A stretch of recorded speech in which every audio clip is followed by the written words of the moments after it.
Good morning student. आज हम लोग स्टडी करेंगे क्लास 12 के इलेक्ट्रोकेमिस्ट्री के बारे में। सबसे पहला जो टर्म है इलेक्ट्रोकेमिस्ट्री। इलेक्ट्रोकेमिस्ट्री का मतलब क्या होता है, इस चीज़ को अगर हम समझे तो इलेक्ट्रोकेमिस्ट्री का इसीलिए एक वर्ड ही है, इंट्रोडक्शन। तो इंट्रोडक्शन में क्या लिखा है भाई कि that branch of science in which we deals about change in chemical energy into electrical energy, यानी केमिकल एनर्जी को इलेक्ट्रिकल एनर्जी में अगर हम कन्वर्ट करते हैं तो उसी चीजों को हम किसमें स्टडी करते हैं, इलेक्ट्रोकेमिस्ट्री में। अब भाई इलेक्ट्रोकेमिस्ट्री में जब भी हम स्टडी करते हैं तो दो मैनर के बारे में समझते हैं, दो चीजों के बारे में समझते हैं कि भाई ये चेंजेस होते किसके थ्रू है। तो एक बात आपको नोट रखना है कि भाई जो ये केमिकल एनर्जी इलेक्ट्रिकल एनर्जी में चेंज होती है, इसे हम किसमें स्टडी करते हैं, सेल के रूप में। किसके थ्रू, सेल के थ्रू। इसीलिए हम इलेक्ट्रोकेमिकल एनर्जी को दो तरीके से डिफरेंशिएट समझते हैं, एक इलेक्ट्रोकेमिकल सेल और दूसरा इलेक्ट्रोलिटिक सेल। पहला क्या होता है, इलेक्ट्रोकेमिकल सेल और दूसरा इलेक्ट्रोलिटिक सेल। यानी अब यहां पे अगर हम स्टार्ट करें, पहला जो टर्म है इलेक्ट्रोकेमिकल सेल, तो इलेक्ट्रोकेमिकल सेल क्या होता है, ऐसा apparatus या डिवाइस जिसमें केमिकल एनर्जी कन्वर्ट की जाती है इलेक्ट्रिकल एनर्जी में। यानी केमिकल एनर्जी को इलेक्ट्रिकल एनर्जी में जो कन्वर्जन होता है वो किसके थ्रू होता है, इलेक्ट्रोकेमिकल सेल के थ्रू। और इलेक्ट्रोकेमिकल सेल में भी अगर हमें बात ध्यान देनी होगी तो सबसे पहला जो सेल होता है वो गैल्वेनिक, वोल्टेनिक या डेनियल सेल होता है। अब भाई यहां पे अब डिफरेंशिएट आपको समझना है कि गैल्वेनिक सेल क्या होता है, वोल्टेनिक सेल क्या होता है, डेनियल सेल क्या होता है। तो याद रखिएगा गैल्वेनिक सेल का मतलब क्या है, गैल्वेनोमीटर से। किससे है, गैल्वेनोमीटर, यानी ऐसा सेल जिसमें जो इलेक्ट्रिक पाथ है उसकी रीडिंग गैल्वेनोमीटर से अगर की जाए तो उसे हम क्या कहते हैं, गैल्वेनिक सेल। और दूसरा जो है वो वोल्टेनिक। वोल्टेनिक में बस वर्ड हमें ही चेंज करना है, गैल्वेनोमीटर से किसमें कन्वर्ट हो जाना है, वोल्ट मीटर। अब गैल्वेनिक और वोल्टेनिक सेल में डिफरेंशिएशन अगर ज्यादा ना समझते हुए सीधी सीधी बातों को समझे कि इनमें सिमिलरिटी क्या होती है, तो गैल्वेनिक और वोल्टेनिक सेल में डिफरेंट टाइप के इलेक्ट्रोड और इलेक्ट्रोलाइट्स होते हैं। और ये जो इलेक्ट्रोड और इलेक्ट्रोलाइट्स होते हैं इनमें ये डिफरेंट इलेक्ट्रोड और इलेक्ट्रोलाइट होते हैं। लेकिन जब डेनियल सेल की बात करेंगे तो ये स्पेसिफिक कंडीशन बताता है किसके बारे में, जिंक एंड कॉपर। यानी जो जिंक और कॉपर से अगर बने तो उसी सेल को हम लोग किसमें रखते हैं, डेनियल सेल में। अब जो डेनियल सेल है इसमें कैसे हम समझे कि किधर जिंक होगा किधर कॉपर होगा, तो इसको याद रखने के लिए हमें एक ट्रिक याद रखना है, लोन। लोन में क्या वर्ड है, एल। एल का मतलब होता है लेफ्ट, ओ का मतलब क्या होता है, ऑक्सीडेशन, ए का मतलब क्या होता है, एनोड, और एन का मतलब निगेटिव। यानी लेफ्ट साइड हमारा क्या होगा, निगेटिव चार्ज कंटेनिंग एलिमेंट। और वो एलिमेंट से ही हम लोग क्या बनाएंगे, इलेक्ट्रोड और इलेक्ट्रोलाइट। और इसी तरीके से जब हम राइट साइड आएंगे तो यहां पे आपको वर्ड याद रखना है, RRCP। आर का मतलब क्या होगा भाई, राइट। सेकेंड आर का रिडक्शन, सी का मतलब क्या होगा, कैथोड, और पी से क्या वर्ड आ जाएगा, पॉजिटिव। यानी अब भाई लेफ्ट में क्या हो रहा है, ऑक्सीडेशन। और ऑक्सीडेशन किस कंडीशन में होगा, जिनका जो इलेक्ट्रोकेमिकल सीरीज में जो वैल्यू होती है वो लेस अमाउंट में हो या निगेटिव चार्ज कंटेनिंग हो, तो वो क्या करते हैं, ऑक्सीडेशन। इसीलिए भाई यहां पे जो इलेक्ट्रोड होगा, अब ये जो मेटेलिक रॉड होता है इसी को हम लोग क्या कहते हैं, इलेक्ट्रोड। और जो मेटेलिक रॉड का जो सल्फेट होता है उसी को हम लोग क्या कहते हैं, इलेक्ट्रोलाइट। अब जनरली जो लेफ्ट साइड है यहां पे जो इलेक्ट्रोड होगा वो क्या होगा, जिंक, और जो इलेक्ट्रोलाइट होगा वो क्या होगा, जिंक सल्फेट। ऐसे ही जब हम राइट साइड चलेंगे तो राइट साइड पे जो इलेक्ट्रोड होगा ये इलेक्ट्रोड क्या होगा, कॉपर, और ये जो इलेक्ट्रोलाइट होगा वो इलेक्ट्रोलाइट क्या होगा, कॉपर सल्फेट। ठीक। अब यहां पे अब हमें और क्या समझना है कि ये जो भाई ये तो इलेक्ट्रोड हो गया, ये इलेक्ट्रोलाइट हो गया, लेकिन ये जो स्ट्रक्चर है ये किसे डिफाइन कर रहा है, तो ये जो स्ट्रक्चर है ये किसे डिनोट करता है, सॉल्ट ब्रिज। किसको डिनोट करता है, सॉल्ट ब्रिज। और सॉल्ट ब्रिज जनरली किससे बने होते हैं, सॉल्ट से। अब इस सॉल्ट में क्या भरा रहता है, NaCl, KCl, MgBr2, ये जो भी सब्सटेंसेस होते हैं जो जनरली सॉल्ट फॉर्म में होते हैं उन्हीं को इसमें भर दिया जाता है। अब ये पूछा जाए कि सॉल्ट ब्रिज का फॉर्मेशन किससे होता है, तो ये आपको याद रखना है अगार अगार जेल। किससे फॉर्म होता है? अगार अगार जेल से। ये बात क्लियर? अब यहां पे हम बात करते हैं इलेक्ट्रोड। इलेक्ट्रोड क्या होता है भाई? इलेक्ट्रोड क्या होता है? The metallic rod which is participate in chemical reaction and transfer of electron that is known as electrode. अब भाई यहां से अगर हम बात करें, जैसे ये जिंक इलेक्ट्रोड है और ये क्या है? Copper electrode. अब यहां पे अगर जो ये मेटेलिक रॉड है इन्हीं को हम इलेक्ट्रोड कह रहे हैं, और इलेक्ट्रोड के साथ इनमें जो नेचर है वो क्या है कि ट्रांसफर ऑफ इलेक्ट्रॉन। अब भाई अगर ये निगेटिव कंडीशन का है और ये पॉजिटिव नेचर का है तो इलेक्ट्रॉन का ट्रांसफर यहां से यहां पर होगा, और यही कंडीशन किसको डिनोट करता है? Nature of electrode. अब सेकंड टर्म क्या है? इलेक्ट्रोलाइट। अब इलेक्ट्रोलाइट क्या होता है? द एक्वस सॉल्यूशन, यानी ये सॉल्यूशन क्या होता है? Aqueous, in which electrodes are dipped, जिसमें इलेक्ट्रोड क्या होते हैं? डूबे रहते हैं, उसी को हम लोग क्या कहते हैं? इलेक्ट्रोलाइट। और जनरली जो भी इलेक्ट्रोड होता है उसी नेचर का हम क्या लेते हैं? इलेक्ट्रोलाइट। अब जैसे यहां पे इलेक्ट्रोड हमने जिंक लिया तो हमने इलेक्ट्रोलाइट क्या लिया? Zinc sulphate. और जिंक सल्फेट जो है वो किस नेचर का है? इलेक्ट्रोलिटिक नेचर का। अब यहां पे ये ध्यान आपको ये रखना है कि जिंक है तो हमें कौन सा इलेक्ट्रोलाइट लेना है? Zinc sulphate. अगर सिल्वर होगा तो हमें कौन सा इलेक्ट्रोलाइट लेना है? Silver sulphate. कॉपर है तो कौन सा इलेक्ट्रोलाइट लेना होगा? Copper sulphate. यानी जो भी मेटल होगा उसी के नेचर का हमें सल्फेट लेना है, और यही सल्फेट क्या होगा? इलेक्ट्रोलाइट। अब थर्ड जो टर्म है इसमें वो क्या है? Salt bridge. सॉल्ट ब्रिज क्या होता है? That structure which is completed electrochemical path of cell. अब भाई अगर ये हम सॉल्ट ब्रिज ना लगाएं, हटा दें, तो क्या इलेक्ट्रोकेमिकल पाथ कंप्लीट होगा? तो नहीं हो पाएगा। क्यों? क्योंकि भाई जब एक तरफ से हमको, जैसे अगर आप इलेक्ट्रिक फील्ड पढ़ते हैं तो वहां पे आप पढ़ते हैं कि positive charge and negative charge, साथ ही साथ आप वहां पे क्या पढ़ते हैं कि अगर पॉजिटिव चार्ज के साथ निगेटिव चार्ज है तब तो इलेक्ट्रिक फील्ड का पाथ प्रोवाइड होगा। अगर इलेक्ट्रिक के पॉजिटिव चार्ज के साथ अगर निगेटिव चार्ज है तो भी हमें क्या प्रोवाइड होता है? Electric field. या पॉजिटिव के साथ हमारे पास क्या हो? न्यूट्रल। तो जो ये सॉल्ट ब्रिज है ये किस कंडीशन को डिनोट करता है? न्यूट्रल नेचर को। ये बात clear? Please like subscribe my YouTube channel. Thank you.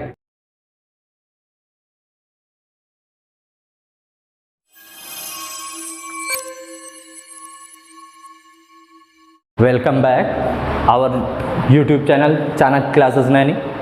अभी तक हमने जो बात किया था इलेक्ट्रोकेमिस्ट्री के फर्स्ट पार्ट की बात किया था, अब आज हम स्टार्ट करेंगे इलेक्ट्रोकेमिस्ट्री के सेकेंड पार्ट के बारे में।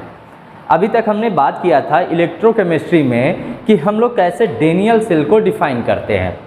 जैसे मैंने इलेक्ट्रोकेमिस्ट्री में उस दिन आपको बताया था, फर्स्ट लेक्चर में बताया था कि भाई राइट साइड पे रिडक्शन होता है, और रिडक्शन जिस पे होता है वो क्या होता है? कैथोड। और कैथोड पे चार्ज क्या होता है? पॉजिटिव। ऐसे ही लेफ्ट साइड में क्या होता है? ऑक्सीडेशन। ऑक्सीडेशन जिस पे होता है वो क्या होता है? एनोड। और एनोड का चार्ज क्या होता है? निगेटिव। और इन दोनों कंडीशन को एक दूसरे से जोड़ने का काम करता है सॉल्ट ब्रिज, जो कि बना किससे होता है? अगार अगार जेल से, और इसमें भरा क्या जाता है? सॉल्ट। सॉल्ट भरे जाने के कारण ही इसका नाम ही पड़ गया सॉल्ट ब्रिज। अब आज हम बात करेंगे standard electrode potential of the cell, जिसे हम लोग जनरली डिनोट करते हैं E0 सेल से। अब स्टैंडर्ड इलेक्ट्रोड पोटेंशियल नाम से ही है कि इलेक्ट्रोड पोटेंशियल, और इलेक्ट्रोड पोटेंशियल और इलेक्ट्रोड, यहाँ पे दो इलेक्ट्रोड है, एक कॉपर दूसरा जिंक। और जो कॉपर है ये किसका बना है? कैथोड से। और जो जिंक है ये किससे बना है? एनोड से। तो भाई जिंक एनोड, कॉपर कैथोड, तो ये दोनों क्या होगा? इलेक्ट्रोड। और इलेक्ट्रोड के बीच के जो पोटेंशियल डिफरेंस होते हैं उसी पोटेंशियल डिफरेंस को हम लोग क्या कहते हैं? Standard electrode potential. तो भाई क्या लिखा है? The potential difference in between electrodes cathode and anode, यानी पोटेंशियल डिफरेंस कैथोड और एनोड का जो भी होता है that is commonly known as standard electrode potential. उसी को स्टैंडर्ड इलेक्ट्रोड पोटेंशियल कहा जाता है। अब भाई इसे निकालने का जो फॉर्मूला है E naught cell equal to E naught cathode minus E naught anode. अब कैथोड किधर है भाई, राइट साइड, राइट साइड में क्या हो रहा है, रिडक्शन। तो भाई देखो जो सेकेंड कॉन्सेप्ट इसका ई नॉट सेल का आया, E naught cell equal to E naught reduction minus E naught oxidation. भाई कैथोड जहां है वहीं रिडक्शन हो रहा है, और रिडक्शन जिस पे हो रहा है वो किस साइड है, राइट। इसी कॉन्सेप्ट पे ये तीन कंडीशन अप्लीकेबल होते हैं। अब किसी भी कंडीशन के लिए हम लोग स्टैंडर्ड इलेक्ट्रोड पोटेंशियल कैसे निकालते हैं। अब जैसे दिया जाता है कि E naught Cu2 plus oblique Cu, इसकी वैल्यू दी जाती है प्लस 0.34 वोल्ट, और E naught Zn2 plus oblique Zn, इसकी वैल्यू दी जाती है माइनस 0.76 वोल्ट। भाई कॉपर क्या है, किस पोजीशन पे है, कैथोड पर, और जिंक किस पोजीशन पे है, एनोड पर। तो भाई यहां से अब हम इसे निकाल सकते हैं, इसका standard electrode potential of cell. तो यहां से क्या आएगा, E naught cell equal to E naught cathode minus E naught anode. अब कैथोड की वैल्यू क्या है, plus 0.34 volt, minus E naught anode यानी जिंक, जिंक की वैल्यू क्या है, माइनस 0.76 वोल्ट। माइनस माइनस क्या हो जाता है भाई, प्लस, तो 0.34 प्लस 0.76। अब इन दोनों को ऐड करेंगे तो वैल्यू क्या आ जाएगी, 1.10 वोल्ट। ये बात क्लियर। अगर इसी कंडीशन में अगर हम क्या कर दें कि भाई दूसरे कंडीशन को अप्लीकेबल कर दें, जैसे कोई कंडीशन दे दिया जाए कि भाई ई नॉट एजी प्लस अपॉन एजी, इसका स्टैंडर्ड इलेक्ट्रोड पोटेंशियल दिया है प्लस 0.80 वोल्ट, और E naught Cu2 plus oblique Cu, इसकी वैल्यू दिया है प्लस 0.34 वोल्ट। तो अब हम इसे कैसे, इसमें एनोड कैथोड कैसे डिफाइन करें, या रिडक्शन किस पे होगा, ऑक्सीडेशन किस पे होगा, इसे कैसे डिफाइन करें, या कौन राइट होगा कौन लेफ्ट होगा, ये कैसे डिफाइन करें। तो इसके लिए एक बात हमेशा, या आप ट्रिक समझ के ही याद कर लीजिए कि भाई जिसकी वैल्यू ज्यादा होगी वो हमेशा कहां होगा, राइट साइड। एक पॉइंट ये हमेशा याद रखिए कि जिसकी वैल्यू ज्यादा वो हमेशा राइट साइड होगा, राइट साइड होने पे रिडक्शन होगा, और रिडक्शन जिस पे होगा वही कैथोड होगा, और जिसकी वैल्यू कम होगी वो हमेशा किस साइड होगा, लेफ्ट साइड। तो यहां से जब हम ई नॉट सेल निकालेंगे तब हम क्या करेंगे, E naught AG plus AG minus E naught Cu2 plus Cu। तो Ag प्लस Ag की वैल्यू क्या है, प्लस 0.80 माइनस ये भी वैल्यू क्या है, प्लस 0.34, प्लस माइनस माइनस हो जाते हैं। तो यहां से वैल्यू क्या आता है, 0.80 माइनस 0.34, और इसमें से इसे सब्सट्रैक्ट करते हैं तो 10 माइनस 4 करते हैं तो 6, और 7 माइनस 3 करते हैं देन 4। तो वैल्यू क्या आया, 0.46 वोल्ट। तो कहने का तात्पर्य यहाँ पे ये है कि अगर किसी भी इलेक्ट्रोड की बात हम करते हैं, अगर उसका जो पोटेंशियल है अगर वो ज़्यादा होगा उसे हमेशा राइट साइड रखेंगे। जैसे यहाँ पे ही अगर हम कॉपर और जिंक वाली कंडीशन में ही देखें तो कॉपर की वैल्यू क्या थी, ज़्यादा, इसलिए इसे हम क्या मान रहे थे, कैथोड, और कैथोड कहाँ होता है, राइट साइड। जिंक की वैल्यू क्या थी, कम, तो कम क्या है, एनोड, और एनोड कहाँ होता है, लेफ्ट साइड। ये बात क्लियर। अब बात करते हैं सेल रिएक्शन की। सेल रिएक्शन किसे कहते हैं, reaction occurs in between cell. अगर कोई भी सेल फॉर्म हम करते हैं तो उस सेल में जो भी रिएक्शन कॉज होते हैं उसी रिएक्शन को हम लोग क्या कहते हैं, सेल रिएक्शन। जैसे अभी तक हम बात कर रहे थे जिंक कॉपर, बन क्या रहा है, जिंक कॉपर। लेकिन इसमें आपको ध्यान क्या देना है कि इसमें एक कंडीशन ये रहेगा कि एक आयनिक कंडीशन में है, जैसे मान लेते हैं Zn के पास 2+ चार्ज है और कॉपर के पास चार्ज नहीं है, तो after reaction zinc give its charge at copper. यानी रिएक्शन कंप्लीट हुआ तो चार्ज किसके पास आ जाएगा? कॉपर के पास। यानी फर्स्ट कंडीशन में अगर चार्ज एक इलेक्ट्रोड के पास है तो सेकंड कंडीशन में वो चार्ज दूसरे इलेक्ट्रोड के पास हो जाएगा। ऐसे ही अगर मान लेते हैं पहले कंडीशन में चार्ज कॉपर के पास है तो आफ्टर रिएक्शन ये चार्ज किसके पास आ जाएगा? जिंक के पास। ये बात क्लियर? यानी किसी भी सेल में जो भी रिएक्शन होता है, रिएक्शन में क्या होता है, जो चार्ज होता है रिएक्शन कंप्लीट होने पे वो चार्ज दूसरे इलेक्ट्रोड के पास ट्रांसफर हो जाता है, और जब ये चार्ज ट्रांसफर होता है तभी ये कंडीशन अप्लाइड होती है इलेक्ट्रोड पोटेंशियल कंडीशन के लिए। यानी पोटेंशियल डिफरेंस जो आता है वो जनरली हम लोग फिजिक्स में भी पढ़ते हैं कि पोटेंशियल डिफरेंस जो है वो चार्ज का डिफरेंस है या वोल्टेज डिफरेंस बोल देते हैं।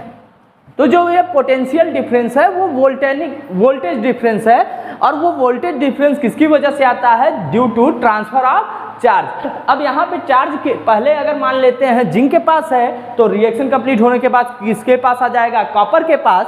अगर पहले कॉपर के पास है तो रिएक्शन कंप्लीट होने के बाद किसके पास आ जाएगा? जिंक के पास। ये बात क्लियर? अब नेक्स्ट जो टर्म है वो है half cell reaction. Half cell reaction क्या है कि अगर किसी भी इलेक्ट्रोड की हम रिएक्शन की बात करें, कोई भी रिएक्शन अगर किसी भी इलेक्ट्रोड पर कंप्लीट हो रहा है, जैसे कैथोड पर या एनोड पर, तो उसी कंडीशन को हम लोग क्या कहते हैं? Half cell reaction. अब हाफ सेल रिएक्शन होने के लिए जनरली जैसे अगर कोई भी मेटल है, मेटल क्या करता है? रिएक्शन कंप्लीट होने के बाद अपने चार्ज को डोनेट करता है, और अब एक इलेक्ट्रॉन डोनेट करके ये किसमें कन्वर्ट हो जाता है? मेटेलिक कैटायन में। लेकिन अगर नॉन मेटल है या कोई भी मेटेलिक आयन है, ऐसे समझ लें, अगर ये एक इलेक्ट्रॉन डोनेट गेन करेगा तो ये किसमें कन्वर्ट हो जाएगा? मेटल में। और इसी कंडीशन को हमें समझते हुए यहाँ पे एक चीज समझना है कि भाई कैथोड पे क्या रिएक्शन होगा और एनोड पे क्या होगा। अब यहाँ बात करते हैं कि कैथोड पे क्या रिएक्शन होगा और एनोड पर क्या होगा। अब भाई अगर कैथोड पे जो रिएक्शन है उस रिएक्शन को हम लोग कहते हैं कैथोडिक हाफ सेल रिएक्शन, और जो एनोड पे रिएक्शन होता है उसे बोलते हैं एनोडिक हाफ सेल रिएक्शन। अब कैथोड पे अगर हम डेनियल सेल की बात करें तो कैथोड पे क्या होता है? कॉपर, और एनोड पे क्या होता है? जिंक। अब यहाँ ध्यान क्या देना है कि भाई कॉपर है तो कॉपर में क्या होता है? रिडक्शन। कॉपर में क्या होता है? रिडक्शन। और जिंक में क्या होता है? ऑक्सीडेशन। अब भाई अगर आपको याद होगा रिडक्शन और ऑक्सीडेशन रिएक्शन, तो रिडक्शन रिएक्शन में क्या होता है? जनरली रिडक्शन रिएक्शन में जो चार्ज होता है वो ट्रांसफर होता है, जो चार्ज होता है वो ट्रांसफर होता है, और इसमें जो चार्ज होगा पहले ये कॉपर किस कंडीशन में होगा? आयनिक कंडीशन में, और ये दो इलेक्ट्रॉन लेके किसमें कन्वर्ट हो जाएगा? कॉपर में। और अगर हम एनोडिक रिएक्शन की बात करें तो पहले जिंक रहेगा, जिंक दो इलेक्ट्रॉन डोनेट करेगा और ये किसमें कन्वर्ट हो जाएगा? Zn2 plus 2e-। यानी जिंक ने रिएक्शन के बाद दो इलेक्ट्रॉन डोनेट कर दिए, और कैथोड ने यानी कॉपर ने दो इलेक्ट्रॉन गेन करके ये कॉमन फॉर्म में आ गया। अब इसी कॉन्सेप्ट से हमें एक कंप्लीट सेल रिएक्शन फॉर्म करना होता है, और वो कंप्लीट सेल रिएक्शन कैसे फॉर्म होता है? Zn2 upon Zn। यानी Zn पहले आयनिक कंडीशन में ले लिया, फिर कॉपर जिंक को नॉन आयनिक कंडीशन यानी मेटेलिक कंडीशन में, और इधर Cu अपॉन Cu2+। ये बात क्लियर? यही कंडीशन क्या कहलाता है? Complete cell reaction. अब बात करते हैं मेजरमेंट ऑफ इलेक्ट्रोड पोटेंशियल। अब मेजरमेंट ऑफ इलेक्ट्रोड पोटेंशियल के लिए हमें बस ये बात का ध्यान देना है कि मेजरमेंट हम करेंगे कैसे, और मेजरमेंट करने के लिए हमें एक पैटर्न याद रखना है कि कभी भी हम मेजरमेंट करते हैं इलेक्ट्रोड पोटेंशियल का तो वो किससे करते हैं? हाइड्रोजन से। और इसीलिए यहाँ पे हम बात करते हैं सी की। सी का मतलब है स्टैंडर्ड हाइड्रोजन इलेक्ट्रोड पोटेंशियल। सी का मतलब क्या है?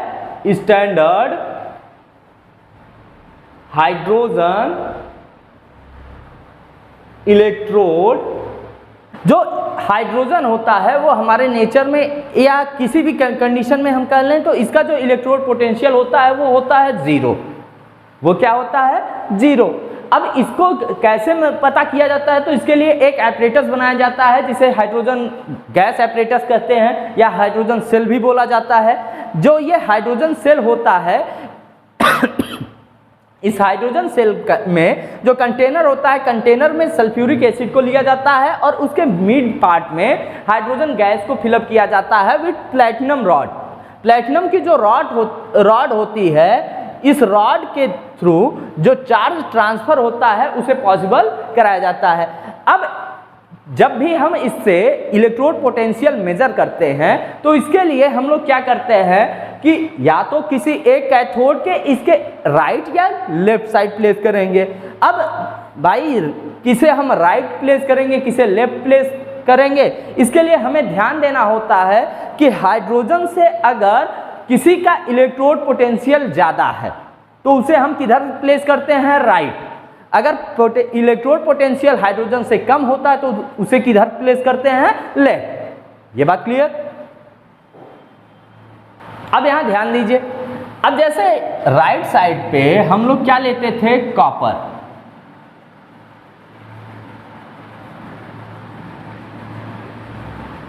अब यहां पे हमने कॉपर से इसे अटैच कर दिया। अब कॉपर का जो इलेक्ट्रोड पोटेंशियल होता है वो क्या होता है? Plus 0.34 volt. और हाइड्रोजन का अभी हम कह रहे हैं कि जो इलेक्ट्रोड पोटेंशियल है वो कितना है? जीरो।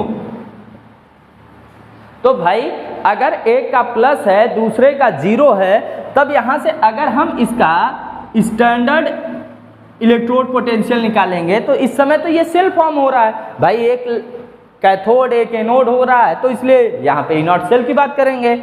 और ई नॉट सेल कैसे निकालते हैं? E naught R minus E naught L. Right पे हमने क्या लिया? कॉपर। कॉपर की वैल्यू क्या है? 0.34 माइनस 0। अब भाई किसी भी नंबर में से 0 हम सब्ट्रैक्ट करते हैं तो सेम नंबर आता है, तो यहाँ पे वैल्यू क्या आएगी? 0.34 वोल्ट। ये जो सेल है ये ध्यान देना है, ये सेल किससे बना है? ये कॉपर एंड हाइड्रोजन। ये बात क्लियर? अगर यही कंडीशन जिंक के साथ आ जाता तो जिंक को हम इस साइड प्लेस करते, लेफ्ट साइड। अब इसे यहां पे अटैच करते तो यहां पे जिंक होता, तब यहां से जब हम ई नॉट सेल की बात करते तो वही condition E naught R minus E naught L. अब इस समय इस कंडीशन की बात नहीं करते, तो यहाँ पे राइट पे क्या हो जाता? हाइड्रोजन, और लेफ्ट पे क्या हो जाता? जिंक। अब राइट पे हाइड्रोजन की वैल्यू क्या? 0, और जिंक की वैल्यू क्या होती है? Minus 0.76 volt. Minus minus plus, तो यहाँ से वैल्यू क्या आता? 0.76 वोल्ट। कहने का मतलब है कि जब भी हम किसी भी सेल का स्टैंडर्ड इलेक्ट्रोड पोटेंशियल निकालते हैं तो उसके लिए हमें ध्यान ये रखना पड़ता है कि हाइड्रोजन सेल का यूज किया जाता है किसी भी कैथोड या एनोड के साथ। अब बात करते हैं नस्ट इक्वेशन की। नस्ट इक्वेशन जनरली अगर नाम की बात करें तो नस्ट इक्वेशन दिया किसने था? नस्ट साहब ने। इसीलिए ये इनके जो दिए गए एक्सप्रेशन थे उसी को इन्होंने, या मार्केट में या हर जगह पे ये आपको जानने को मिलता है नस्ट इक्वेशन के नाम से। नस्ट भाई साहब ने बताया क्या था कि नस्ट भाई साहब ने ये बताया था कि अगर किसी भी मेटेलिक कंडीशन की हम बात करें उसमें जो इलेक्ट्रॉन डोनेशन या इलेक्ट्रॉन गेनिंग कंडीशन की बात होती है उसके अकॉर्डिंग जब हम उसके इलेक्ट्रोड पोटेंशियल को डिफाइन करते हैं तो वो डिफाइन कंडीशन कैसे रिप्रेजेंट किया जाता है? जैसे कोई भी मेटल है, मेटल क्या करता है? एक इलेक्ट्रॉन, 2 इलेक्ट्रॉन, 3 इलेक्ट्रॉन, जितने भी उसकी वैलेंसी होती है उतने नंबर ऑफ इलेक्ट्रॉन को वो डोनेट करता है, और जब वो डोनेट करता है तो वो कैटायन फॉर्म करता है। इसके लिए नस्ट साहब ने एक रिप्रेजेंटेशन दिया था, em plus upon m equal to E naught m plus upon m minus RT upon NF integration m upon m plus. अब यहाँ पे हमें ये समझना है कि भाई E M plus upon M. तो m प्लस अपॉन एम किसकी बात करता है? सेल की। किसकी बात करता है? सेल की। तो यहां से ये जनरली किसको डिनोट कर देगा? सेल को।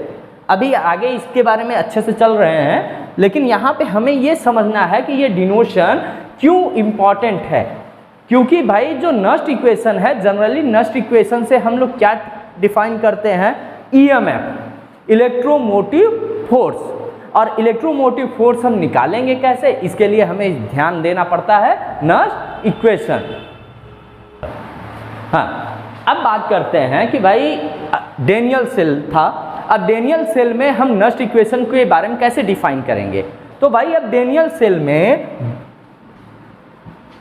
सेल में क्या होता है? एक कैथोड होता है, दूसरा एनोड होता है। Cathode and anode. अब कैथोड में जनरली क्या होता है, हमें यह ध्यान रखना है, कॉपर होता है। और एनोड में क्या होता है? जिंक।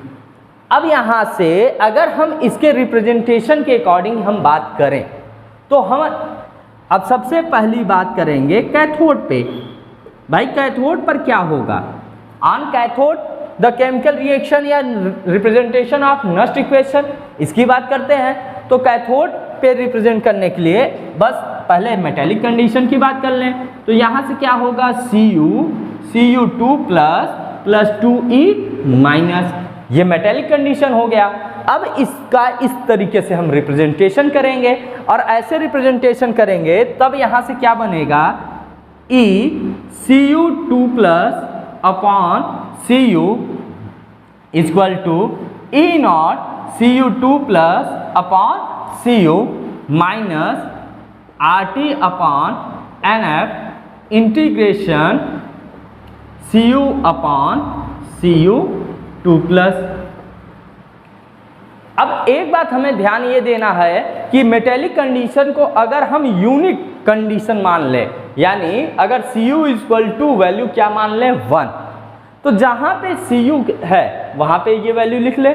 तो E Cu2 plus upon 1 equal to E नॉट Cu2 plus upon 1 minus RT upon NF integration 1 upon Cu2 plus. ये हो जाएगा।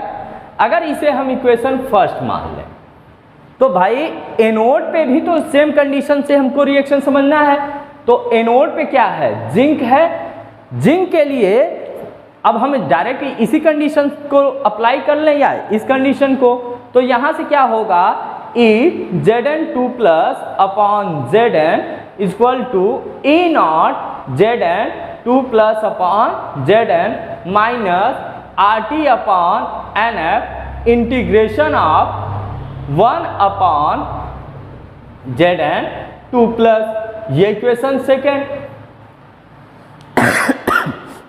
अब यहां से अगर हम इस सेल की बात करें, स्टैंडर्ड कंडीशन की बात करें, तो इस सेल कैसे निकालेंगे भाई? या ये भी ना बात करें, हम स्टैंडर्ड पोटेंशियल कैसे निकालेंगे? तो यहां से इसे हमें ध्यान क्या देना है? अब ये थोड़ा सा समझ लेते हैं। यहां पे हमें ध्यान ये देना है कि E cathode minus E anode, यही किसको डिफाइन करेगा? स्टैंडर्ड इलेक्ट्रोड पोटेंशियल कंडीशन को, इलेक्ट्रोड पोटेंशियल कंडीशन को। तो यहां से अब ध्यान दें कि कैथोडिक कंडीशन में क्या बताया गया कि E नॉट Cu2 प्लस अपॉन 1, यहां से minus RT upon NF integration 1 upon Cu2 plus. एक condition minus E not Zn2 plus upon 1, यहां से फिर क्या हो जाएगा? Minus RT upon NF integration of 1 upon Zn2 plus. ये हो जाएगा। अब भाई यहां से देखें, अब यहां से कॉमन क्या ले सकते हैं इन दोनों फैक्टर में? ये ध्यान दे लें। तो यहां से कॉमन ऐसे ले सकते हैं E not Zn 2 plus upon Cu2 plus minus RT upon NF, ये कॉमन ले सकते हैं। अब बचा क्या, एक कंडीशन इंटीग्रेशन ऑफ 1 अपॉन, चलो ऐसे ही लिख लें, Cu2 plus minus integration of 1 upon Zn2 plus. अब भाई इंटीग्रेशन डिफरेंशिएशन में आपने ध्यान दिया होगा कि जब कोई वैल्यू माइनस में होती है उसे हम लोग किस में कन्वर्ट कर देते हैं, डिवीजन में। अगर पॉजिटिव होती है तो उसे मल्टीप्लाई में। यानी अगर ये माइनस हो रहा है तब इसे हम कैसे डिनोट कर देंगे, minus RT upon NF integration of Zn2 plus upon Cu2 plus. ये बात क्लियर।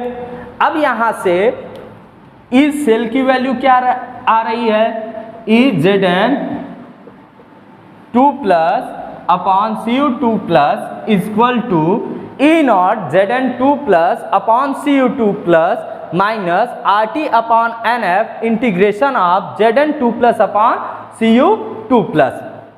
अब देखिए Zn2 plus upon Cu2 plus, इसे हम क्या कहते हैं, ई सेल। इसे क्या बोलते हैं, ई सेल। और E0 Zn2 plus upon Cu2 plus, इसे क्या बोलते हैं, E0 सेल। ई सेल यानी electrode potential of the cell, and E0 cell का मतलब क्या है, standard electrode potential of the cell. तो भाई यहां से क्या बना कि E cell equal to E0 cell minus RT upon NF integration of Zn2 plus upon Cu2 plus. ठीक। अब भाई इंटीग्रेशन को लॉग कन्वर्ट करते हैं। इंटीग्रेशन को किस में कन्वर्ट कर देते हैं, लॉग में। तो भाई लॉग कन्वर्जन में एक बात ध्यान देना है कि अगर इंटीग्रेशन हटाते हैं तो हम वैल्यू क्या कर देते हैं, 2.303 इंटू लॉग बेस 10।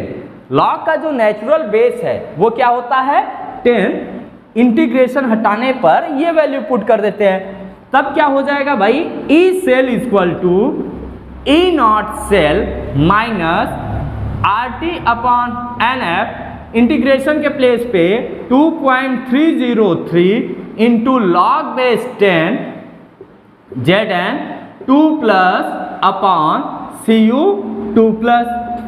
अब नंबर है, इसे फॉरवर्ड प्लेस पे ला दें तो यहां से क्या बन जाएगा, E0 cell minus 2.303 RT upon NF log base 10 Zn2 plus upon Cu2 plus.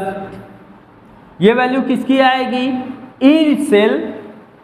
ठीक, जो ई सेल की वैल्यू है वो क्या आ जाएगी, E cell equal to E0 cell minus 2.303 RT upon NF log base 10 Zn2 plus upon Cu2 plus. अब एक बात ध्यान रखना है, Zn2 प्लस जिसमें होता है वहां पे कौन सा रिएक्शन होता है, ऑक्सीडेशन। और Cu2 प्लस जहां पे होता है वहां पे कौन सा रिएक्शन होता है, रिडक्शन। ये बात क्लियर। तो भाई यहां से एक चीजें हमें समझना होगा। अब यहां समझिए कि भाई अगर ऐसे हम इसे लिख दें, E cell equal to E0 cell minus 2.303 RT upon NF log base 10 oxidation upon reduction. लेकिन एक बात हमें यह ध्यान देना होगा, यहां पे ऑक्सीडेशन और रिडक्शन का मतलब केवल इतना है कि ऑक्सीडेशन कंसंट्रेशन, यानी जिसमें ऑक्सीडेशन हो रहा है उसका कंसंट्रेशन क्या है और जिसमें रिडक्शन हो रहा है उसका कंसंट्रेशन क्या है। इस चीज को हमें ध्यान देते हुए ये वर्क करना है। अब एक बात हमें और ध्यान देना है कि यहाँ पे R की वैल्यू हमें क्या पुट करनी है, 8.314। T की वैल्यू हमें क्या पुट करनी है, 298 केल्विन। 298 केल्विन कहने का मतलब है रूम टेम्परेचर। रूम टेम्परेचर कितना लिया जाता है? 25 डिग्री सेल्सियस। और 25 डिग्री सेल्सियस में अगर हम केल्विन कन्वर्जन करते हैं तो वैल्यू क्या आती है? 298 केल्विन। और फैराडे कांस्टेंट की वैल्यू क्या होती है? 96,500। अगर ये वैल्यू यहाँ पुट करें तब ई सेल की वैल्यू क्या हो जाती है? E cell equal to E naught cell minus 2.303 into 8.314 into 298 upon n into 96,500 log base 10 oxidation upon reduction. अब यहां कंसंट्रेशन है तो इन तीनों का अपर मल्टीप्लिकेशन करके इससे डिवाइड करते हैं तो इसकी वैल्यू जो आती है वो क्या आती है?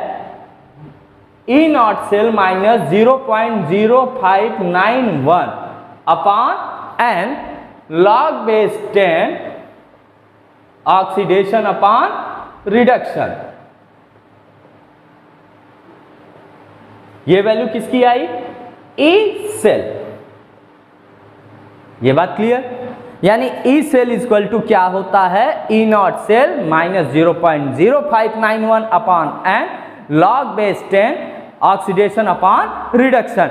एक बात आपको ध्यान देना है कि मैथमेटिकल कंडीशन के लिए यानी कोई भी क्वेश्चन सॉल्व करने के लिए, सॉल्यूशन के लिए आप ये पैटर्न फॉलो करेंगे क्योंकि इसमें आपको वैल्यू ज़्यादा मल्टीप्लिकेशन नहीं करना होता है, लेकिन एक्सप्रेशन वैल्यू के लिए आप इसे डिनोट करेंगे। अब आज हमने इलेक्ट्रोकेमिस्ट्री में इस सेल रिएक्शन और नस्ट इक्वेशन ये सारी चीज़ों के बारे में स्टडी किया। अब नेक्स्ट लेक्चर में नस्ट इक्वेशन पे जो भी क्वेश्चन सॉल्व किए जाते हैं, ईएमएफ वैल्यू कैसे निकालते हैं, इनके बारे में चर्चा की जाएगी। Thank you for watching.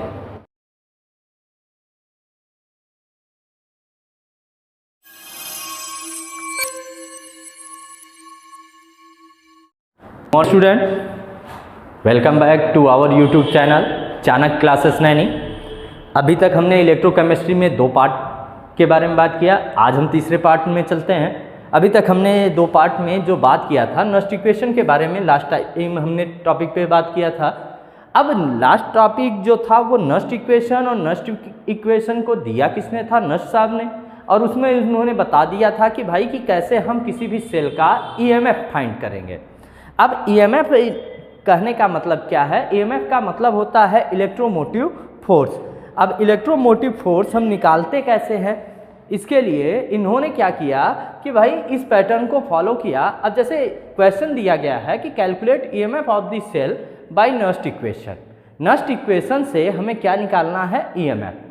तो भाई चलिए अब बात करते हैं क्वेश्चन फर्स्ट में। अगर हम बात करें सॉल्यूशन की बात करें यहाँ, तो फर्स्ट की बात कर रहे हैं तो फर्स्ट में क्या दिया है कि Zn2 प्लस इसका कंसंट्रेशन क्या दिया है? 0.01 molar Zn Cu2 plus 0.001 molar. अब यहाँ से हमें सबसे पहले अभी हमें यहाँ पे ना तो इलेक्ट्रोड पोटेंशियल जिंक का पता है, ना तो इलेक्ट्रोड पोटेंशियल कॉपर का पता है। तो हमें एक वैल्यू ये हमेशा याद रखना है कि जिंक का इलेक्ट्रोड पोटेंशियल और कॉपर का इलेक्ट्रोड पोटेंशियल। तो जिंक का इलेक्ट्रोड पोटेंशियल क्या होता है? माइनस 0.76 वोल्ट एंड कॉपर का क्या होता है? Plus 0.34 volt. अब यहाँ से सबसे पहला वर्क हम क्या करेंगे? वैल्यू निकालेंगे ई नॉट सेल।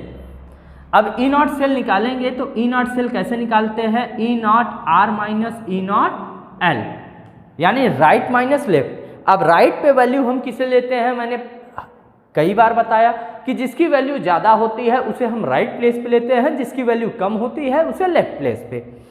तो यहाँ पे वैल्यू कॉपर की ज़्यादा है तो इसे हम राइट प्लेस पे ले लेंगे 0.34 माइनस 0.76 वोल्ट। माइनस माइनस क्या हो जाएगा? प्लस। और इन दोनों को ऐड करने पे वैल्यू क्या आ जाएगी? 1.10 वोल्ट। ये वैल्यू किसकी आएगी? ई नॉट सेल की। ये बात क्लियर? अब अगर जब हम ई नॉट सेल वैल्यू निकाल लेंगे तब हम क्या निकालेंगे, ईएमएफ ऑफ द सेल। क्या निकालेंगे, ईएमएफ ऑफ द सेल। तो इसके लिए हम फार्मूला यूज कर लेंगे, E cell equal to E naught cell minus 0.0591 upon N log base 10 oxidation upon reduction. अब यहां ई नॉट सेल की वैल्यू हमें तो पता चल गई, ई नॉट सेल की वैल्यू हमें क्या मिला, 1.10 वोल्ट। अब n की वैल्यू क्या है, अगर एक बात हमें ध्यान देना है, जो चार्ज दिया रहे, अगर चार्ज के सामने कोई नंबर नहीं है तो जो चार्ज है वही n है। तो यहाँ पे भाई चार्ज क्या है 2, तो n की वैल्यू क्या है 2। अब ऑक्सीडेशन कहने का मतलब है, यहाँ पे हमें ध्यान देना है ऑक्सीडेशन कंसंट्रेशन। किसके बारे में ध्यान देना है, ऑक्सीडेशन कंसंट्रेशन। एंड रिडक्शन कहने का मतलब क्या है, रिडक्शन कंसंट्रेशन। तो ऑक्सीडेशन कंसंट्रेशन और रिडक्शन कंसंट्रेशन इस कंडीशन में दोनों क्या है, सेम है, 0.001 मोलर। अब यहां से अब इन वैल्यू को ईएमएफ ऑफ द सेल निकालने के लिए फार्मूले में प्लेस करते हैं। जब फार्मूले में प्लेस करेंगे तो यहां से क्या आएगा कि भाई E cell equal to 1.10 minus 0.0591 upon N के प्लेस पर 2 लॉग बेस 10। ऑक्सीडेशन कंसंट्रेशन भी क्या है 0.001 और रिडक्शन कंसंट्रेशन क्या है 0.001। इन दोनों को कैंसिल आउट करेंगे तो वैल्यू क्या आ जाएगी 1। यहां से वैल्यू क्या आएगा 1.10 minus 0.0591 upon 2 log base 10 to power 1। 10 के पावर 1 की वैल्यू क्या होती है 0। लॉग में 10 के पावर 1 की वैल्यू क्या होती है 0। इसे ऐसे आप हमेशा याद रखिएगा, 10 power 1 log 10 power 10 log 10 power 100 log 10 power 1000। Log 10 power 1 की वैल्यू 0, 10 पावर 10 की वैल्यू 1, 10 पावर 100 की वैल्यू 2 और 1000 की वैल्यू 3। अब यहां से चलिए, तो यहां से क्या आया, E cell equal to 1.10 minus, अब 10 पावर 1 की वैल्यू क्या है 0, तो 0.0591 अपॉन 2 इंटू 0। अब 0 का किसी भी नंबर में मल्टीप्लाई करते हैं तो वैल्यू क्या हो जाता है 0। तो यहां से क्या आया, E cell equal to 1.10 volt. अब एक बात ध्यान दीजिए यहां पे कि अगर सेम कंसंट्रेशन है तो ई सेल किसके इक्वल आता है, ई नॉट सेल के। ठीक, क्या कहने का मतलब है कि अगर सेम कंसंट्रेशन लिया जाए, सेम कंसंट्रेशन का मतलब कि भाई अगर वैल्यू 1 लिया जाए तो ऑक्सीडेशन वैल्यू 1, रिडक्शन वैल्यू 1, तो वैल्यू क्या आएगी 1। और अगर सेम वैल्यू है तो उस समय कंसंट्रेशन क्या होगा 0। ये बात क्लियर। अब बात करते हैं सेकंड क्वेश्चन की। अब सेकंड क्वेश्चन में दिया क्या है, कॉपर और सिल्वर। अब यहाँ पे ध्यान देते हैं कि भाई कॉपर का इस समय कंसंट्रेशन क्या है 0.01 मोलर एंड सिल्वर का जो कंसंट्रेशन है वो क्या दिया है 0.1 मोलर। अब इस समय कंसंट्रेशन क्या हो गया डिफरेंट। अभी इसमें कंसंट्रेशन सेम था तो जो ई सेल वैल्यू थी वो किसके इक्वल आती थी, ई नॉट सेल के। अब यहाँ पे तो कंसंट्रेशन डिफर है तो यहाँ पे तो अब सेम आना नहीं है। अब यहाँ समझना है कि भाई कैसे निकालेंगे। तो सेम कॉन्सेप्ट, पहले हमें ये पता होना चाहिए कि कॉपर का इलेक्ट्रोड पोटेंशियल कितना होता है और सिल्वर का इलेक्ट्रोड पोटेंशियल कितना होता है। अब भाई अब ये वैल्यू हमें पता चल गई कि भाई electrode potential copper plus 0.34 volt and electrode potential of silver is plus 0.80 volt. तो यहाँ से हम क्या निकाल लेंगे, E naught cell value. E naught cell value क्या निकालेंगे, E naught R minus E naught L. मैंने एक बात अभी तक बता ही दिया कि जिसकी वैल्यू ज़्यादा होगी उसे राइट साइड, जिसकी वैल्यू कम होगी उसे लेफ्ट साइड। अब यहाँ पे दोनों प्लस हैं तो प्लस में जिसकी वैल्यू ज़्यादा होगी वो राइट साइड, यानी सिल्वर की वैल्यू राइट साइड पे लेंगे और कॉपर की वैल्यू कहाँ लेंगे, लेफ्ट साइड। और यहाँ से वैल्यू हम जब सब्सट्रैक्ट करके निकालेंगे तो वैल्यू क्या आएगा, E naught cell equal to 0.46 volt. अब ई नॉट सेल की वैल्यू आ जाएगी। अब जैसे ही ई नॉट सेल की वैल्यू आएगी वैसे ही हमें पता होना चाहिए कि यन। अब यहाँ ध्यान दीजिए, यहाँ पे 2, यहाँ पे 1, तो अब ये कैसे करें, तो भाई अगर कोई डिजिट नहीं दिया है तो क्रॉस मल्टीप्लिकेशन कर देंगे, अगर डिजिट दिया है उस डिजिट से मल्टीप्लिकेशन कर देंगे। तो भाई क्रॉस मल्टीप्लिकेशन 2 1 जा 2, यानी n की वैल्यू क्या आई 2, ई नॉट सेल आ ही गया। ऑक्सीडेशन कंसंट्रेशन क्या होगा, अब यहां से ध्यान दीजिए, जो वैल्यू लेफ्ट साइड होती है वो ऑक्सीडेशन मान जाती है। ऑक्सीडेशन में कॉपर है, कॉपर का कंसंट्रेशन क्या है 0.01 मोलर एंड रिडक्शन कंसंट्रेशन क्या है 0.1 मोलर। अब वैल्यू निकालेंगे E cell, E cell equal to E naught cell minus 0.0591 upon N log base 10 oxidation upon reduction, oxidation upon reduction. अब ई नॉट सेल वैल्यू हम पहले ही निकाल लिए 0.46 माइनस 0.0591 अपॉन एन के प्लेस पर 2 log base 10 ऑक्सीडेशन कंसंट्रेशन क्या है 0.01 upon 0.1। Upper lower half में अगर 100 से मल्टीप्लाई कर दें तो वैल्यू क्या आएगी 1/10, और 1/10 वैल्यू का मतलब क्या हो जाता है कि भाई यहाँ से वैल्यू क्या आएगा 0.0591 अपॉन 10 log base 10 1/10, और 1/10 यानी अपर हाफ में इसे 10 इनवर्स कर सकते हैं, और 10 इनवर्स करने पर ये वैल्यू क्या हो जाएगी log 10 पावर -1। जो -1 है इसका फॉरवर्ड प्लेस पे मल्टीप्लिकेशन कर लेंगे तो यहाँ से -1 आ जाएगा 0.0591 अपॉन 2 log base 10 की पावर 10, और 10 पावर 10 की वैल्यू क्या होती है 1। तो यहाँ से वैल्यू क्या आएगा 0.46 minus minus plus 0.0591 upon 2 into 1, यानी किसी में 1 का मल्टीप्लाई करते हैं तो सेम डिजिट रहता है। यहाँ से वैल्यू क्या आएगा 0.46 प्लस, अब इसे डिवाइड करेंगे तो वैल्यू क्या आएगा 0.0295। अब इन दोनों को ऐड कर देंगे तो वैल्यू क्या आएगी 96840। तो 0.4895 ये वैल्यू किसकी आएगी ई सेल की। ये बात क्लियर। अब यहां से एक चीज ध्यान दीजिए, ई नॉट सेल और ई सेल, जब ऑक्सीडेशन और रिडक्शन कंडीशन की बात करते हैं, अगर ऑक्सीडेशन कंसंट्रेशन कम होता है, ऑक्सीडेशन कंसंट्रेशन कम होता है और रिडक्शन कंसंट्रेशन ज़्यादा होता है, तो उस कंडीशन में ई नॉट सेल की वैल्यू ई सेल से कम होती है।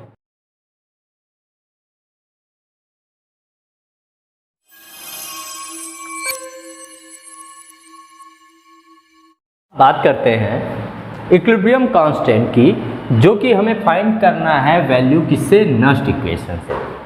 अब भाई नस्ट इक्वेशन हमारा क्या कहता है कि E cell equal to E naught cell minus 0.0591 upon N log base 10 oxidation upon reduction.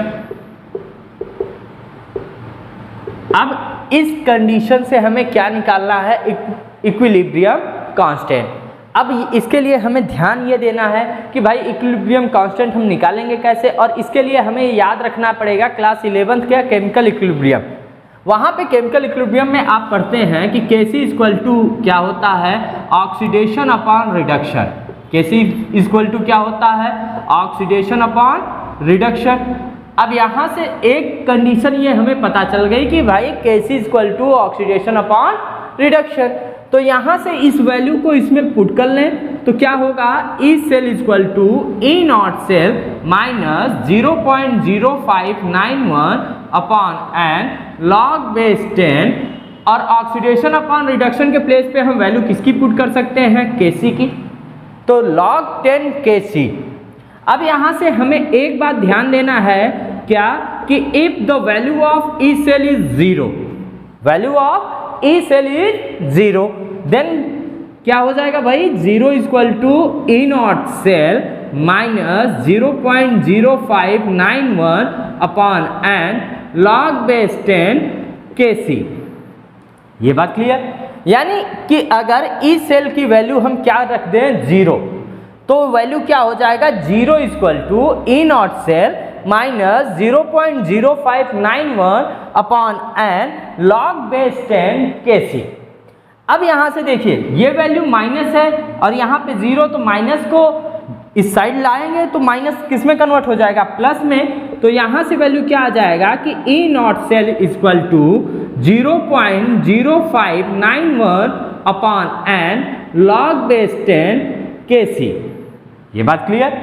अब यहाँ से एक बात ध्यान देते हैं कि log बेस 10 Kc की वैल्यू यहाँ पे कैसे हम निकालेंगे, तो भाई ई नॉट सेल तो हमें पता चल ही जाता है। अब किसी भी सेल के लिए अगर हम ई नॉट सेल की बात कर लें, जैसे हमारे पास अगर ये सेल हो जाए Zn2 plus upon Zn, Cu2 plus upon Cu, यानी डेनियल सेल की बात करता है, तो उस समय ई नॉट सेल की वैल्यू क्या होती है, 1.10 वोल्ट। कैसे भाई, क्योंकि ई नॉट Zn की बात करते हैं तो ये माइनस 0.76 वोल्ट होता है, और कॉपर की बात करते हैं तो ये वैल्यू क्या होता है 0.34 वोल्ट। दोनों को ऐड कर देंगे या सब्सट्रैक्ट करने का मतलब सब्सट्रैक्ट कर देंगे, तो वैल्यू क्या आ जाती है ई नॉट सेल की 1.10 वोल्ट। अब वही वैल्यू यहाँ पुट कर लेते हैं किसमें, E naught cell minus equal to 0.0591 upon N log base 10 Kc में। ई नॉट सेल की वैल्यू क्या, 1.10 वोल्ट। अब ये वैल्यू तो हमें फिक्स पता है 0.0591, एन का मतलब है चार्ज। अब इन दोनों के पास सेम चार्ज है, तो n की वैल्यू क्या हो जाएगी 2 इंटू लॉग बेस 10 Kc। अब यहां से इन जो डिवाइड में है उसका इधर जब हम कंडीशन अप्लाई करते हैं तो मल्टीप्लाई हो जाता है, और जो अपर हाफ में होता है वो डिवाइड में आ जाता है। तो यहां से वैल्यू क्या आएगी कि log base 10 Kc equal to 2 into 1.10 upon 0.0591। अब यहां से log बेस 10 Kc, अब इस दोनों वैल्यू को कैलकुलेट करते हैं तो वैल्यू आती है 37.288। अब जब 37.288 ये वैल्यू किसकी आई, log बेस 10 Kc की। अब जब हम केवल Kc की वैल्यू कन्वर्ट करते हैं तो इसे कन्वर्ट करते हैं 10 के पावर में। अब 10 के पावर में कन्वर्ट करने के लिए इसकी वैल्यू क्या हो जाती है 2 इंटू 10 पावर 7। वैल्यू क्या हो जाती है 2 इंटू 10 पावर 7 कह रहे हैं यहाँ पे 37। ये बात क्लियर।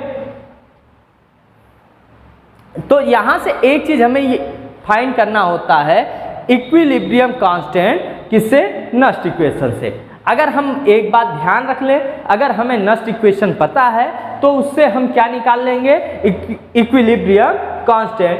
और इक्विलिब्रियम कांस्टेंट निकालते हैं किसी भी सेल के लिए, और उस सेल का हमें क्या पता होना चाहिए, स्टैंडर्ड इलेक्ट्रोड पोटेंशियल। अब जैसे ये डेनियल सेल था, डेनियल सेल के लिए स्टैंडर्ड इलेक्ट्रोड पोटेंशियल कितना होता है, प्लस 1.10 वोल्ट। इसके लिए n की वैल्यू जो चार्ज है वो पता है हमें भाई 2 होता है, तो n की वैल्यू 2 ये पता है। इन दोनों का क्रॉस मल्टीप्लिकेशन करेंगे, इससे डिवाइड करेंगे तो वैल्यू क्या आती है 37.288। जब इसमें Kc की वैल्यू निकालते हैं तो Kc की वैल्यू निकालने के लिए हमें 10 के पावर में कन्वर्जन करना होता है, और ये वैल्यू क्या हो जाती है 2 इंटू 10 पावर 37। ये बात क्लियर। अब बात करते हैं गिब्स फ्री एनर्जी की। गिब्स फ्री एनर्जी अगर हम बात करें तो गिब्स फ्री एनर्जी के लिए हमें दो कंडीशन याद रखने पड़ेगा। एक याद रखना पड़ेगा स्टेट ऑफ मैटर के अकॉर्डिंग, दूसरा हमें याद रखना पड़ेगा इलेक्ट्रोकेमिस्ट्री में।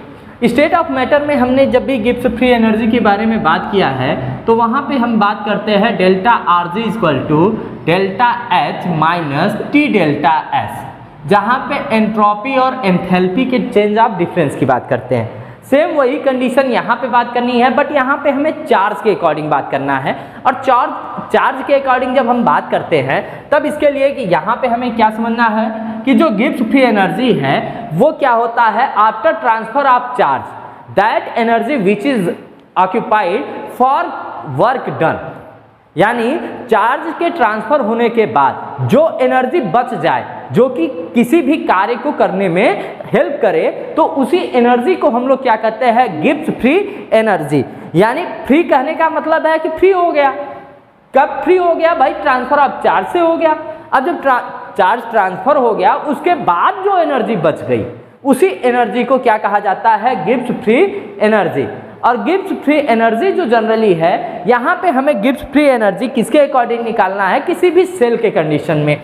अब अगर जैसे हम बात करें इलेक्ट्रोकेमिकल सेल की, तो इलेक्ट्रोकेमिकल सेल में अगर हमें गिब्स फ्री एनर्जी निकालना है तो यहाँ पे हमें एक बात ध्यान देना पड़ेगा कि जो गिब्स फ्री एनर्जी है वो पहले तो किस पे डिपेंडेंट है, नंबर ऑफ चार्ज पर।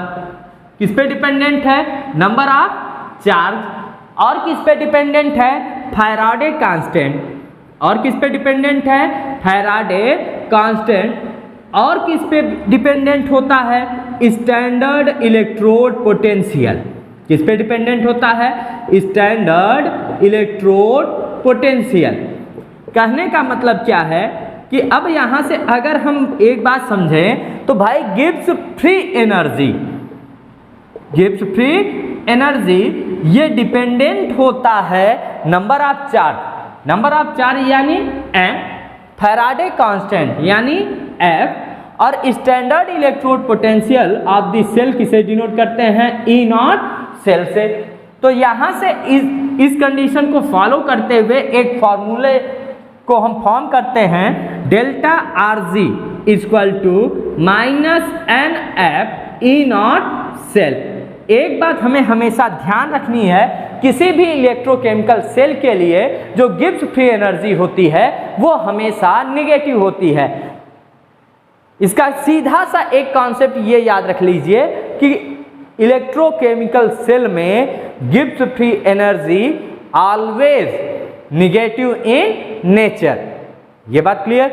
अब जैसे भाई अगर हम किसी भी सेल की बात कर ले, जैसे हमारे पास डेनियल सेल है, अभी तक तो हम लोग ज्यादातर बात डेनियल सेल के अकॉर्डिंग कर रहे हैं। अगर डेनियल सेल के अकॉर्डिंग हम गिब्स फ्री एनर्जी की बात करते हैं तो डेनियल सेल के अकॉर्डिंग ही अगर हम चल रहे हैं तो यहां से वैल्यू क्या होगा, delta R G equal to minus N F E naught cell. अब डेनियल सेल में क्या है, Cu 2 प्लस अपॉन Cu और क्या है Zn 2 प्लस अपॉन Zn।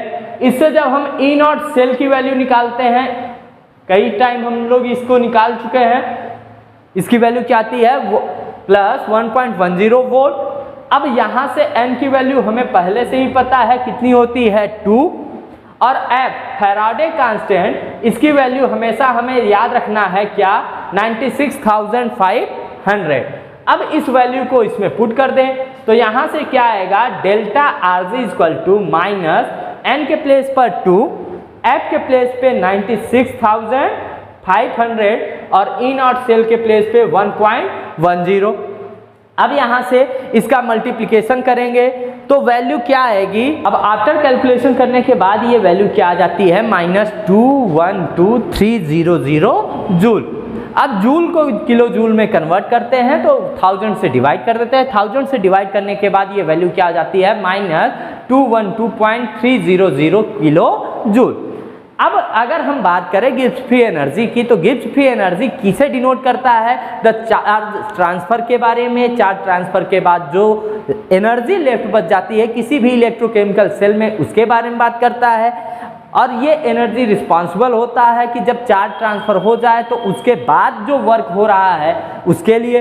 अब इसके लिए क्या किया जाता है, एक स्पेसिफिक कंडीशन डिनोट किया जाता है बाय फार्मूलेशन, और फार्मूलेशन के थ्रू हम क्या बात करते हैं, नंबर ऑफ चार्ज डिपेंडेंट होता है किस पे, गिब्स फ्री एनर्जी पे, Faraday constant and electrode potential of the cell. इसके कॉन्सेप्ट पे एक फार्मूला फॉर्म होता है delta R G equal to minus N F E naught cell.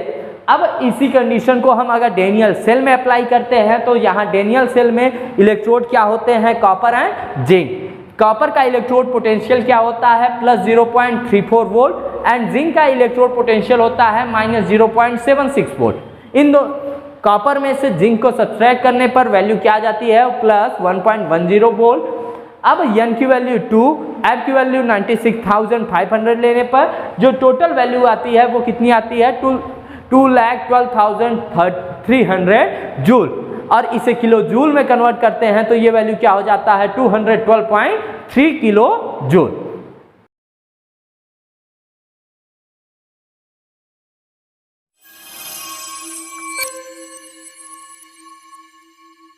और YouTube channel Chanakya classes Naini. अभी तक हमने इलेक्ट्रोकेमिस्ट्री क्लास 12th में बात किया था गिब्स फ्री एनर्जी की। अब आज हम टॉपिक स्टार्ट करेंगे conductance, conductance of electrolytic solution.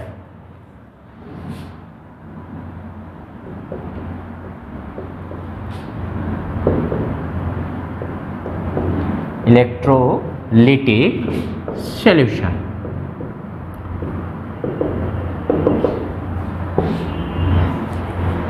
सबसे पहले तो हमें ये समझना है कि टर्म कंडक्टेंस, भाई टर्म कंडक्टेंस का मतलब क्या होता है। कंडक्टेंस का जो सीधा सा मतलब है ये लिया जाता है कि कोई भी पार्टिकल है या कोई भी कंडीशन है, अगर उस कंडीशन में कोई भी ऑब्जेक्ट इजीली मूव कर सके, इजीली पास आउट हो जाए, तो उसी को हम लोग क्या कहते हैं, कंडक्टेंस। अब कंडक्टेंस के अकॉर्डिंग ही हमारे नेचर में जो मैटर है, मैटर को क्या किया गया, 3 पार्ट में डिवाइड कर दिया गया। कंडक्टेंस के अकॉर्डिंग मैटर को कितने पार्ट में डिवाइड किया गया, 3। First conductor, second semi conductor and third insulator. किसमें किसमें किया गया भाई, conductor, semi conductor and insulator. Conductor क्या होते हैं कि जिनमें इजीली से कोई भी पार्टिकल, कोई भी ऑब्जेक्ट पास आउट हो जाए तो उसे क्या कहते हैं, कंडक्टर। अगर पार्शियली पास आउट कंडीशन है तो सेमी कंडक्टर, और अगर कोई पास आउट ही ना हो पाए तो इंसुलेटर। जैसे हम लोग समझते हैं, जैसे अगर हम घर की ही बात करें तो घर में रूम होता है, रूम में अगर दरवाज़ा जो गेट है अगर वो क्लोज है तो कोई भी पर्सन बाहर से अंदर इजीली नहीं जा पाएगा। तो अगर कोई भी पर्सन मूव नहीं कर पा रहा है तो वो कंडीशन क्या है, इंसुलेटर। अगर जो गेट है वो ओपन है, कोई भी person easily from outside to inside movement show करा दे तो वो क्या कंडीशन क्या है, कंडक्टर। और सेमी कंडक्टर में क्या है कि गेट तो ओपन है बट क्या किया गया कि गेट पर एक स्क्रीन लगा दी गई। स्क्रीन का मतलब पर्दा, पर्दा लगा दिया गया। अब पर्दा लगने के बाद जब कोई भी पर्सन अंदर आना चाहेगा तो वो क्या करेगा, उसे थोड़ा सा रुकना पड़ेगा। अगर वो थोड़ा सा स्टॉपेज आ रहा है तो यानी ये कंडीशन किसे शो करेगा, पार्शियली मूवमेंट। अगर पार्शियली मूवमेंट हो रहा है तो ये जो ऑब्जेक्ट होते हैं वो ऑब्जेक्ट क्या कहलाते हैं, सेमी कंडक्टर।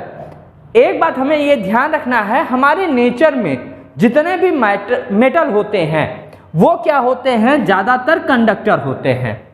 यानी अगर सीधा सा कॉमन सा फैक्ट हमें याद रखना होगा तो हमें ये याद रखना है कि all metals are conductor whereas all non metals are insulator, but some metal are metalloid are semi conductor. जो मेटलॉइड होते हैं जैसे आर्सेनिक, जर्मेनियम, सिलिकॉन, ये सब क्या होते हैं, सेमी कंडक्टर। अब कंडक्टेंस को समझने है तो कंडक्टेंस को समझते हैं। तो कंडक्टेंस का मतलब क्या है? Easily pass out. और इजिली पास आउट कंडीशन को अगर हम फिजिक्स में समझते हैं तो फिजिक्स में एक टर्म हम लोग समझते चले आते हैं, रेजिस्टेंस। रेजिस्टेंस जो टर्मिनोलॉजी है ये क्या बताती है कि अगर कोई भी इलेक्ट्रिक करंट है, अगर उसे पास कराया जाए, अगर पास कराने पर उसके पाथ में कोई डिस्ट्रक्शन हो जाए तो वो डिस्ट्रक्शन क्या कहलाता है? रेजिस्टेंस। यानी resistance is a path destruction condition. और रेजिस्टेंस के लिए फिजिक्स में आप पढ़े होंगे कि भाई जो रेजिस्टेंस है वो किस पे डिपेंडेंट होता है? Length of wire. किस पे डिपेंडेंट होता है? Length of wire. तो यहां से एक टर्मिनोलॉजी हमें समझ में आई कि R is proportional with L। और एक चीज हमें और समझना होगा कि resistance is inversely proportional with area. Inversely proportional with area. अब एरिया कहने का मतलब है कि ऑब्जेक्ट का नहीं, किसका area? Wire. Area of wire. तो यहां से क्या मिला? R is inversely proportional with A। अब इन दोनों को कंबाइन कर दें, लेंथ एंड एरिया कंडीशन को, तो यहां से ये क्या मिलेगा? R proportional L upon A। Proportionality symbol जब हम हटाते हैं तो यहां पे एक कांस्टेंट जोड़ देते हैं, रो। तो यहां से क्या मिला? R equal to rho L upon A। अब जहां पे रो क्या होता है? स्पेसिफिक रेजिस्टेंस कह लो या कह सकते हो डेंसिटी ऑफ वायर। तो ये चीजें भाई किससे है? रेजिस्टेंस से। और हमें समझना तो कंडक्टेंस है। तो कंडक्टेंस में ये कहा जाता है कि conductance is inversely proportional with resistance. Conductance is inversely proportional with resistance. यानी कंडक्टेंस रेजिस्टेंस का इनवर्सली प्रोपोर्शनल होता है। अगर रेजिस्टेंस हम बढ़ाएंगे तो कंडक्टेंस घटेगा, अगर रेजिस्टेंस घटाएंगे तो कंडक्टेंस बढ़ेगा। कंडक्टेंस को हम लोग डिनोट करते हैं G से। तो यहां से क्या मिला? G proportional 1 upon R। अब भाई यहां से एक बात समझ में आ गया कि G प्रोपोर्शनल 1 अपॉन R। अब R की वैल्यू तो हमें पता है, R equal to rho L upon A। तो यहां से G के कॉन्सेप्ट में लिख लें तो G इक्वल टू क्या है? 1 अपॉन R। तो 1 अपॉन R के प्लेस पे हम क्या लिख सकते हैं? Rho L upon A। तो यहां से क्या आया? G इक्वल टू 1 अपॉन rho L A upon L। और 1 अपॉन रो को हम क्या लिखते हैं? एक कांस्टेंट K से। तो यहां से क्या मिला? G equal to K A upon L। अब यहां पे जो K होता है इसी को कहा जाता है स्पेसिफिक कंडक्टिविटी। इसे क्या कहा जाता है? Specific conductivity. ओके, अब फिर से एक बार समझ लेते हैं कि भाई कंडक्टेंस ऑफ इलेक्ट्रोलिटिक सॉल्यूशन में समझना क्या है कि भाई व्हाट इज कंडक्टेंस। कंडक्टेंस क्या होता है? अगर किसी भी इलेक्ट्रोलिटिक सॉल्यूशन में इलेक्ट्रिक करंट इजीली पास हो जाए तो उसी कंडीशन को हम लोग क्या कहते हैं? कंडक्टेंस। अब कंडक्टेंस के अकॉर्डिंग जो मैटर है उसे हम 3 पार्ट में समझते हैं, conductor, semiconductor and insulator. Conductor क्या होते हैं? जिनमें इजीली मेथड से इलेक्ट्रिसिटी पास आउट हो जाए तो वो कंडक्टर, जिसमें पार्शियली हो जाए तो वो सेमीकंडक्टर, और जिसमें ना हो पाए वो क्या होता है? इंसुलेटर। जो कंडक्टर होते हैं इनमें इलेक्ट्रॉन का मूवमेंट बहुत इजीली हो जाता है, इसलिए इसे इजीली मेथड कहा जाता है। अब यहां हमें समझना क्या है? कंडक्टेंस। अगर हम कंडक्टेंस समझ रहे हैं तो कंडक्टेंस में इजीली अगर पाथ प्रोवाइड कर रहा है तो उस पाथ को रोकने का काम भी कोई करता है। अगर उस पाथ को कोई रोकता है तो उसे हम क्या कहते हैं? रेजिस्टेंस। और रेजिस्टेंस किस पे डिपेंडेंट होता है? डायरेक्टली प्रोपोर्शनल होता है length of wire and inversely proportional होता है एरिया ऑफ वायर। तो यहां से क्या मिला? R is proportional with L upon A। Proportionality symbol हटाते हैं तो एक कांस्टेंट जोड़ देते हैं, रो। तो यहां से क्या मिलता है? R rho L upon A। अब यहाँ पे एक टर्मिनोलॉजी हमें समझना होता है कि जो कंडक्टेंस होता है वो रेजिस्टेंस का इन्वर्सली प्रोपोर्शनल होता है, यानी conductance is inversely proportional with resistance. अब यहाँ से G is inversely proportional 1/R, तो यहाँ से R के प्लेस पे वैल्यू पुट कर दें तो G क्या हो जाएगा, G इक्वल टू 1/ρL/A। यहाँ से वैल्यू क्या आती है, G 1/ρL/A/L। 1/ρ को हम डिस्प्लेस करके एक कांस्टेंट जोड़ देते हैं K, जिसे हम लोग क्या बोलते हैं, स्पेसिफिक कंडक्टिविटी। तो यहाँ से फॉर्मूलेशन से क्या मिलके आता है कि G इक्वल टू KA/L। अब बात करते हैं यूनिट ऑफ कंडक्टेंस। अब यूनिट की जब हम बात करेंगे तो यूनिट ऑफ कंडक्टेंस के लिए पहले तो हमें फॉर्मूलेशन के बारे में पता होना चाहिए कि फॉर्मूला क्या है, G इक्वल टू KA/L। तो यहाँ से एक कॉन्सेप्ट हमें सीधा सा याद रखना है, unit of G। Unit of G का मतलब unit of conductance equal to unit of specific conductivity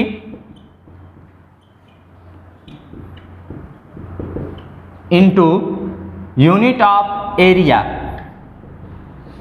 upon unit of length.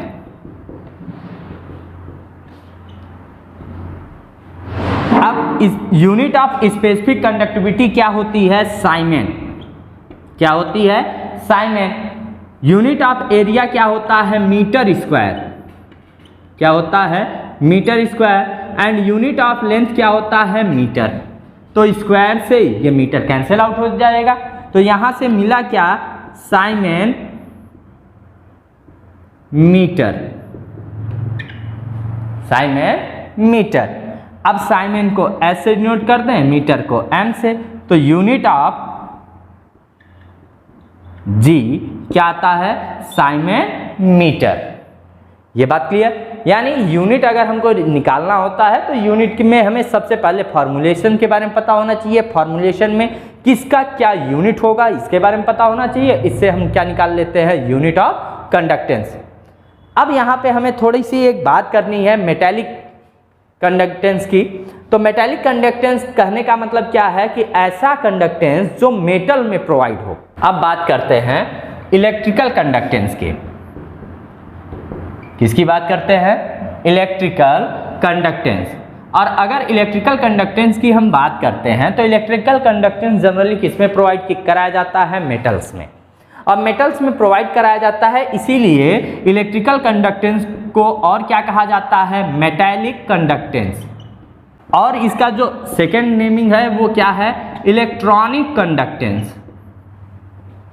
यानी जो मेटल में फ्री इलेक्ट्रॉन होते हैं उनके अकॉर्डिंग जो कंडक्टेंस होता है उसी कंडक्टेंस को हम लोग क्या कहते हैं, इलेक्ट्रिकल कंडक्टेंस। अब इलेक्ट्रिकल कंडक्टेंस के लिए कुछ फैक्टर्स डिपेंडेंट होते हैं, जैसे साइज ऑफ मेटल, जो मेटेलिक साइज है वो डिपेंडेंसी होगी।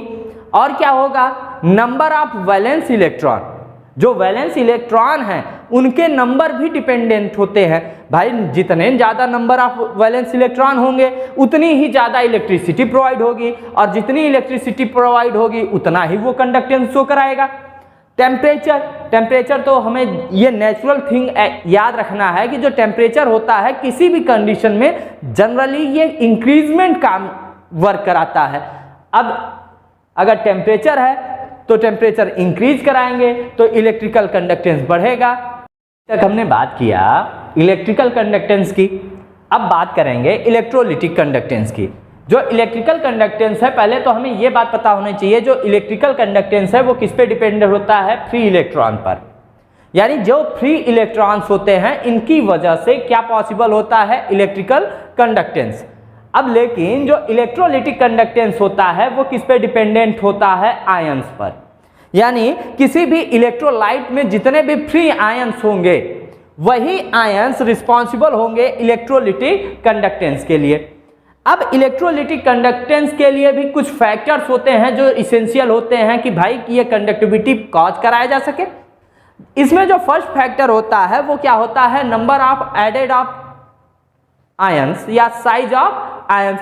यानी जितने भी आयंस फॉर्म हो रहे हैं किसी भी इलेक्ट्रोलाइट में वो रिस्पॉन्सिबल होंगे इलेक्ट्रोलिटिक कंडक्टेंस के लिए। Number 2, nature of added solvent, जो हम सॉल्वेंट ऐड कर रहे हैं उसका नेचर क्या है। अगर वो इलेक्ट्रोलिसिस शो कराएंगे, क्या शो कराएंगे, इलेक्ट्रोलिसिस, तो उसमें क्या होगा, इलेक्ट्रोलिटिक कंडक्टेंस। नंबर 3 जो बात हमें करनी है वो किसके बारे में करनी है, कंसंट्रेशन। जो कंसंट्रेशन होता है, अगर हम किसी भी इलेक्ट्रोलिटिक सेल में अगर हम कंसंट्रेशन की बात करते हैं, अगर कंसंट्रेशन लिस्ट होता है तो उसकी कंडक्टिविटी हाई होती है, अगर कंसंट्रेशन हाई होता है तो उसका कंडक्टिविटी लो होता है। और नंबर 4 तो मोस्ट इंपॉर्टेंट फैक्टर है वो तो टेम्परेचर ही है कि भाई टेम्परेचर बढ़ाएंगे कंडक्टिविटी बढ़ेगी, टेम्परेचर घटाएंगे कंडक्टिविटी घटेगी।